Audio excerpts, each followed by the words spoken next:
Olá pessoal, bom dia, tudo bem? Antes de entrar nas notícias boas, né, tem uma notícia que eu vou falar agora que é boa, mas ela traz um alerta importante, que é o seguinte, né?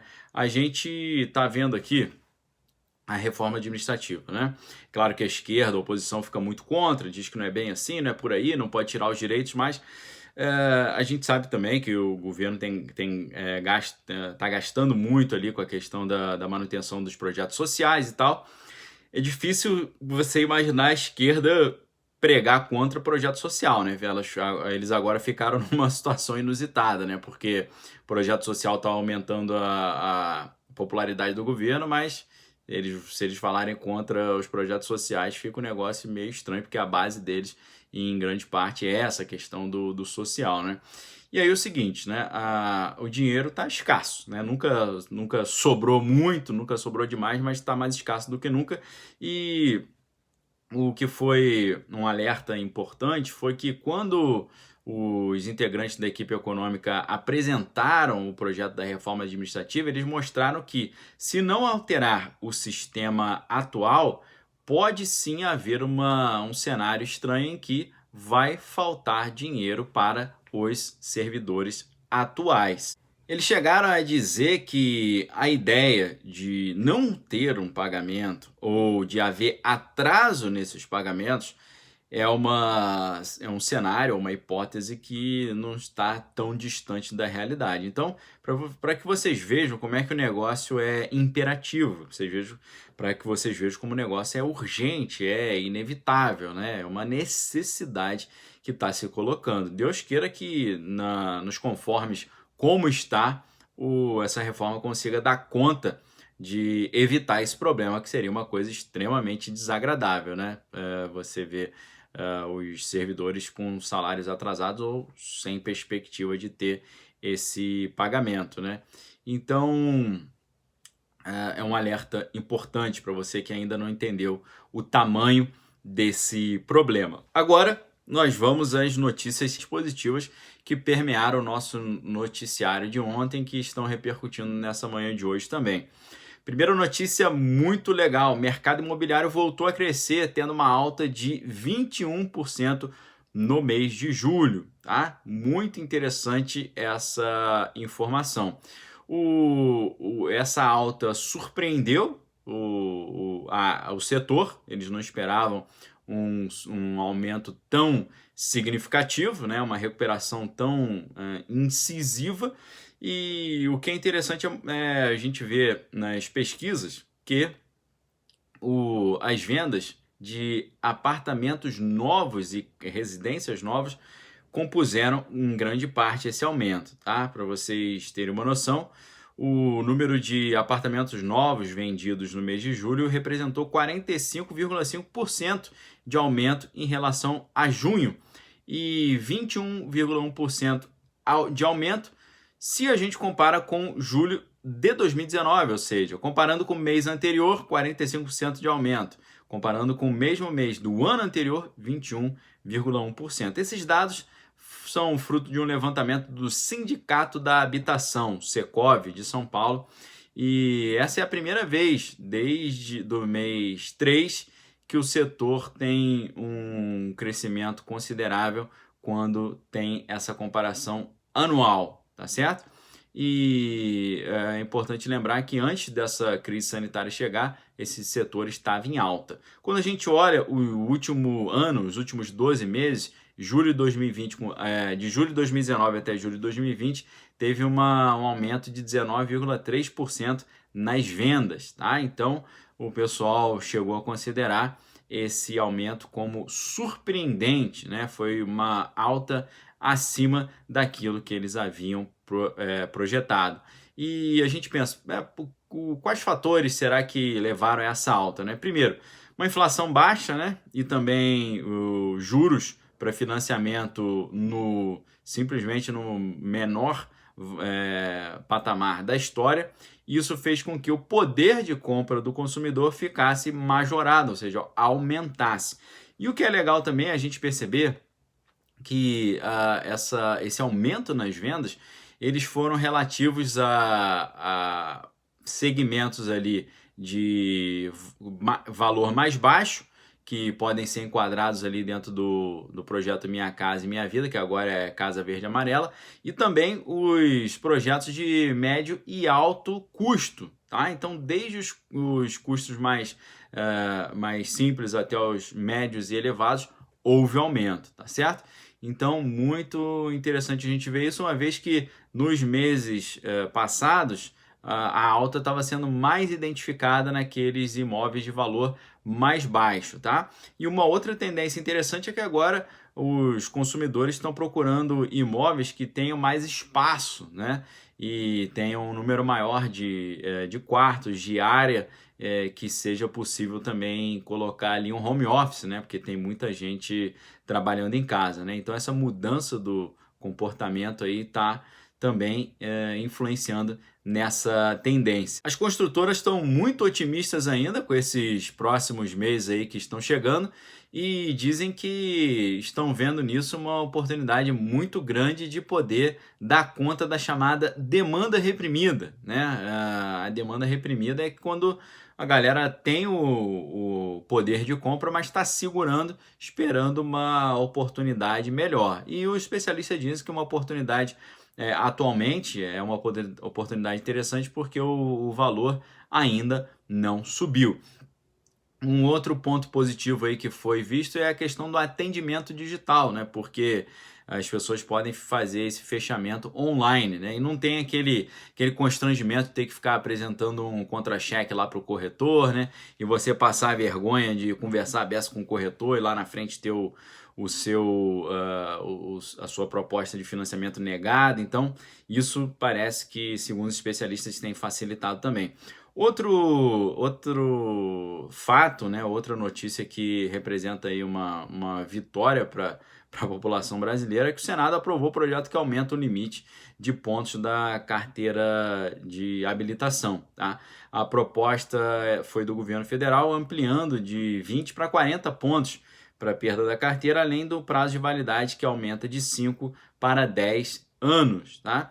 Então aí o Código de Trânsito Brasileiro, já aprovado há muito tempo, agora está tendo essas atualizações aí para que possa facilitar um pouco a vida de todos aqueles que dirigem, né, e sabem o quanto é desagradável você ter que ficar renovando esses documentos, né, a chateação, sem falar que agora, né, com essa questão de crise sanitária, isolamento social, não é um negócio muito aconselhável você ficar aglomerado dentro de um poupa-tempo da vida para renovar a carteira de 5 anos, né? Então isso representa uma vitória para o governo federal, porque o governo federal foi autor dessa proposta. Então, interessante essa vitória também. Imagino que a maioria dos brasileiros que dirige, né, fica feliz com essa novidade, né, para não ter, né, esse tipo de aborrecimento, né, essa questão estatal aí, essa burocracia estatal é sempre extremamente desagradável. Também, dentro desse projeto, tem também uma previsão para a chamada Lei do Farol Baixo, né, para que a necessidade do uso do farol baixo ou do farol aceso durante os trajetos seja restrito para o tráfego em rodovias de pista simples. Quando é pista larga, não teria com essa alteração mais a obrigatoriedade. Tá? Quer ver outra notícia muito legal? A produção industrial cresceu pelo terceiro mês consecutivo em julho, segundo informações do IBGE. Houve um avanço de 8% na comparação com o mês anterior. E esse aumento foi considerado acima das projeções dos especialistas. Esses dados são da pesquisa industrial mensal, PIM, divulgada nessa última quinta-feira, dia 3, pelo IBGE, Instituto Brasileiro de Geografia e Estatística. Muitas das instituições financeiras de consultoria nessa área estavam esperando uma alta de 6% na produção. A alta de 8%, então, foi surpreendente. E se a gente olha dividindo por áreas, né, os bens duráveis e os bens de capital foram os maiores destaques entre essas categorias aí de produção industrial, tá? Muito importante isso também, porque a produção industrial se aquecendo mostra que a demanda está aumentando e, é claro, quando a produção cresce, há uma necessidade maior de contratação. Contratação reduz o desemprego, reduzindo o desemprego aumenta o consumo, aumentando o consumo aumenta a produção industrial, e aí a gente chega naquela famosa situação do círculo virtuoso, né? Um círculo de virtude, um círculo positivo, tá? Então, a produção, por exemplo, de bens de capital avançou 15% entre junho e julho e teve uma grande contribuição para essa alta aí de 8%. Os bens intermediários cresceram 8,4%, comparando com o mês anterior, e as grandes altas foram nas áreas de produção de veículos, de produtos metalúrgicos e também no setor extrativo. Essa pesquisa ela analisou 26 atividades diferentes. Das 26 atividades, 25 tiveram aumento de produção quando comparado ao mês anterior. E aí concluiu esse terceiro mês consecutivo de altas, né? Então, uma notícia muito importante. A produção de veículos, por exemplo, que teve uma grande participação nesse cenário positivo, avançou 43,9%, né, em comparação entre junho e julho. A produção das metalúrgicas teve uma alta de 18,7% na mudança do mês 6 para o mês 7. Outras atividades também que tiveram uma performance muito interessante foi a indústria extrativa, 6,7%, a indústria de máquinas e equipamentos, 14,2%, produtos derivados do petróleo, 3,8%, e gêneros alimentícios, 2,2%. E agora tem uma outra notícia também extremamente positiva, né? O governo economizou quase 700 milhões de reais em 4 meses com home office dos servidores, né? Algo que sempre foi demonizado no setor público, né? Setor público ainda muito reacionário aí, ali na gestão pública, né? Ainda bem conservador no sentido negativo ali de preservar essa mentalidade mais arcaica, né? Então agora eles estão percebendo, né, a positividade do home office, do teletrabalho, porque a despesa evitada, né, apenas com as diárias e passagens e outros gastos aí com deslocamento entre abril e julho de 2020 somaram mais 375 milhões, isso segundo dados do Ministério da Economia, tá, pessoal? Então, ao contrário daquilo que a gente acaba vendo no noticiário tradicional, né, só desgraça, a gente tem muita desgraça, né? A pobreza, a corrupção, a questão do saneamento básico, graças a Deus está melhorando, toda a questão da criminalidade, que em alguns casos aumentou. A gente tem, sim, problemas terríveis na área política, na área cultural, na área jurídica, em todas as áreas, né? O Brasil ainda, infelizmente, é um país com muitos desafios a superar, mas tem muita coisa legal acontecendo também, como eu mostrei para vocês, né? Se a gente entra num círculo de negatividade, acontece aquela profecia autorrealizável negativa, né? Quando você acha que tudo vai dar errado, a sua postura, né, pessimista faz tudo dar errado. Agora, quando o otimismo impera, você cria o cenário propício para uma melhora, né? A gente sabe que a economia também é muito permeada pela psicologia. Se você acha que vai melhorar, você gasta mais, você investe, você arrisca mais. Então a gente está vendo aí, né, um otimismo maior, como eu já até mostrei em vídeos anteriores, né? A confiança do consumidor tem aumentado. Ainda tá no nível abaixo dos 100 pontos, conforme as pesquisas apontam, ainda está no nível de pessimismo, mas está numa virada de crescimento, o que é extremamente importante, tá? Pessoal, a Livraria Daniel Lopes ainda está com uma promoção muito legal, a gente tem livros com até 65% de desconto, não deixe de dar uma olhada ali embaixo, vou deixar uma vinheta com algumas sugestões aqui para você no final. Além disso, aqui embaixo na descrição do vídeo você tem uma lista muito interessante de livros que eu separei a dedo para você que quer estar inteirado com o que realmente está acontecendo no Brasil e no mundo, tá bom? Pessoal, obrigado pelo apoio. Se você quiser se tornar membro do canal Daniel Lopes também, primeiro link na descrição do vídeo. Além disso, você é meu convidado para se inscrever no canal, caso ainda não seja inscrito.